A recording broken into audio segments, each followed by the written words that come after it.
This Friday's workout is with a kettlebell. We're going to start off doing some goblet squats. So you're going to put your feet about shoulder width apart or a little bit wider and hold that kettlebell to your chest as you descend down into a squat. I like to try and gauge my depth by making sure my elbows tap the top of my legs. Make sure to keep your core engaged as you go through this movement and really squeeze the glutes and drive your heels into the ground as you come up out of that squat. This is going to be a stiff leg deadlift. You're going to stand with your feet about hip width apart. Slight athletic bend in your knees, hinge at your hips, and feel a stretch in your hamstrings and your glutes as you descend down and squeeze everything back to the top.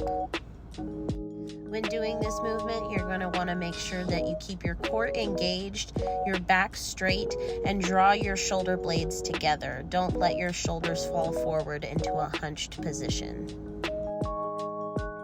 Next, we're going to be doing some rows, so get into a lunge position.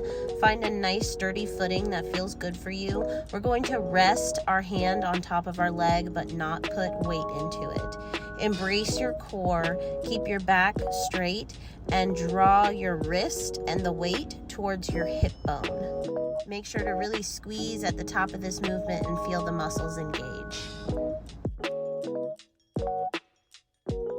Next up, we're going to be doing some single arm shoulder presses. So stand with your feet about hip width apart, a slight athletic bend in your knees, and as with any other movement, always make sure to embrace your core and stand upright. We're going to be pressing that weight towards the ceiling.